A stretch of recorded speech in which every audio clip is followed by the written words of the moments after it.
Good morning. Today we are going to discuss about phrase. So आज हम लोग 50 से ज़्यादा मतलब फ्रेजेस सीखेंगे और उसका इस्तेमाल अपने इंग्लिश स्पोकन में करेंगे। जैसे कि पहला सेंटेंस है हाउ इज़ इट गोइंग।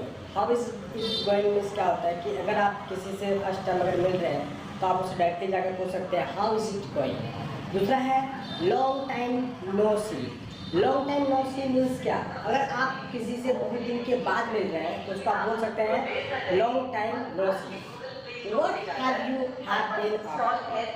ठीक है। दूसरा है can't complain. Can't complain means क्या होता है कि आपको किसी से मैं किसी से कंप्लेन नहीं कर सकता। आप इसका इस्तेमाल कर सकते हैं I can't complain to you. How do you know, अगर किसी का अगर कोई आपके बारे में कुछ कहता है तो आप उसको बोल सकते हैं how do you no. That's like है। और एक तो है that's a good one.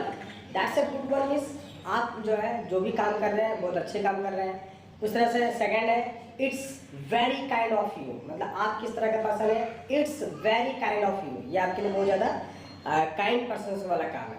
Thank you anyway, अगर आपसे कोई कहता है कुछ काम करने के लिए वेलकम तो आप बोल सकते हैं किसी कोई आपके लिए कुछ काम अगर कर देता है तो आप उसको बोल सकते हैं थैंक यू एनीवे। आप उसको एक इंडियन लैंग्वेज में बोल सकते हैं थैंक यू इन एडवांस। जैसे कि हम लोग बोलते हैं थैंक यू इन एडवांस। अगर कोई आपके लिए कुछ काम करना चाह रहा है आप लोग उसको बोल सकते हैं thank you in advance. Just like that no worries. No worries means चिंता मत कीजिए, है ना। अगर कोई काम आप कर रहे हैं तो डोंट वरीज की जगह हम लोग नो वरीज का इस्तेमाल कर सकते हैं। Just like that what's going on. What's going on means क्या होता है कि आप अभी क्या चल रहा है, what's going on. Just like that हम लोग और एक चीज़ बोल सकते हैं did I get you right. Did I get you right. Just like that don't take it to hurt. Don't take it to hurt, इसका भी इस्तेमाल हम लोग अपने लाइफ में कर सकते हैं। Thank you. नेक्स्ट है I didn't catch the lost watch. Second है sorry I was not listening. ये भी आप इस्तेमाल कर सकते हैं। सपोज मान लीजिए आप किसी की बात नहीं सुन पा रहे हैं और वो आपसे बार बार कह रहा था, आप उस पर ध्यान नहीं दे पाए, तो उसमें आप उसको बोल सकते हैं sorry I wasn't listening. I wasn't listening. Okay friend. Next है इट डजेंट मैटर। जैसे कि अगर कोई किसी से गलती हो जाता है वो आपसे बोलता है सॉरी, तो आप बोल सकते हैं इट डजंट मैटर। ओके ठीक है ना। आप फिंगर क्रॉस का भी इस्तेमाल कर सकते हैं, finger cross. Okay friend, finger cross का भी हम लोग क्या कर सकते हैं, इस्तेमाल कर सकते हैं। Then oh that explain. Oh that explain it, है ना। आप अगर किसी को बोल सकते हैं प्लीज आप इसको एक्सप्लेन कर दीजिए, oh that explain it. Just like that things happen. Things happens means क्या होता है कि अगर कोई घटना आपसे घट जाती है उस समय तो हम लोग बोल सकते हैं what things happens. Just like that. Okay.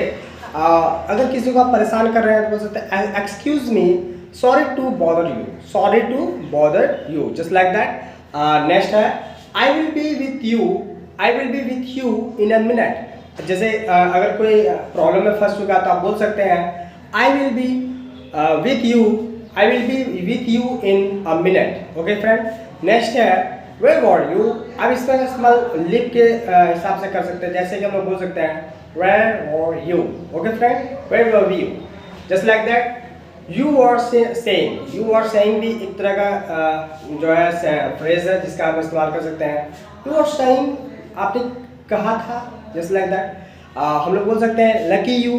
अगर किसी का बार बार कुछ मतलब जो है अच्छा हो रहा है तो हम लोग बोल सकते हैं lucky you. Okay friends, thank you. गुस्से में तो आप बोल सकते हैं आई फ्रैक्ट आउट। आई फ्रैक्ट आउट मीन्स क्या होता है कि आप बहुत ज़्यादा गुस्से में हैं, तो आई फ्रैक्ट आउट मीन्स होता है आप बहुत ज़्यादा गुस्से में, और इसका इस्तेमाल आप कर सकते हैं। इसके बाद ये भी इस्तेमाल कर सकते हैं गुड फॉर यू। अगर किसी को बोलना है कि ये आपके लिए अच्छा है तो बोल सकते हैं good for you. Okay friend. You have got to be kind kidding. You have got to be kidding means क्या होता है कि आपके साथ मजाक हो रहा है तो आप बोल सकते हैं you have got to be kidding me. You have got to be kidding me. Just like that. Okay. आप दूसरा इस्तेमाल कर सकते हैं चीयर। अगर आप हैप्पी है, किसी को अगर बोलना है चीयर, आप बोल सकते हैं चीयर। ओके। अगर कोई मान लीजिए किसी को आपको मोटिवेट करना है तो बोल सकते हैं come on you can do it. Come on you can do it. Okay friend. Next है keep up the good work. Keep up the good work. अगर कोई अच्छा काम कर रहा है तो उसको आप बोल सकते हैं keep up the good work. Just like me, आप मुझे भी बोल सकते हैं keep up the good work friend. Okay. Next that's leads. That's lit जो है अमेरिकन इंग्लिश स्पोकन में इसका बहुत ज़्यादा इस्तेमाल होता है। दैट्स लीट एक तरह का फ्रेज है ना। इसका मतलब क्या होता है? इसका मतलब ये होता है कि आप जो है कोई भी काम को अगर करते हैं तो उसमें दैट्स लीट का इस्तेमाल कर सकते हैं। नेक्स्ट है there you go. There you go means क्या होता है कि आप कहाँ जाना चाहते हैं। देयर यू गो, ठीक है, जहाँ जाना चाहते हैं आप लोग बोल सकते हैं। नेक्स्ट है not a bit. Not a bit मतलब एक सेकंड के लिए भी मुझे वो चीज़ पसंद नहीं है। नेक्स्ट है क्या? There is no room for doubt. मतलब ऐसा मतलब आपको समझ में आना चाहिए कि there is no room for doubt, मतलब थोड़ा सा भी आपको डाउट नहीं है। नेक्स्ट है I will text you. I will text you मतलब मैं आपको मैसेज करूंगा। मैसेज करना है तो आप बोल सकते हैं आई विल टेक्स्ट यू, है ना। नेक्स्ट है it is not worth it. It is not worth it, ये अभी बिक्री नहीं है, इसको हम लोग नहीं बेच सकते हैं। Just like that. Okay friend.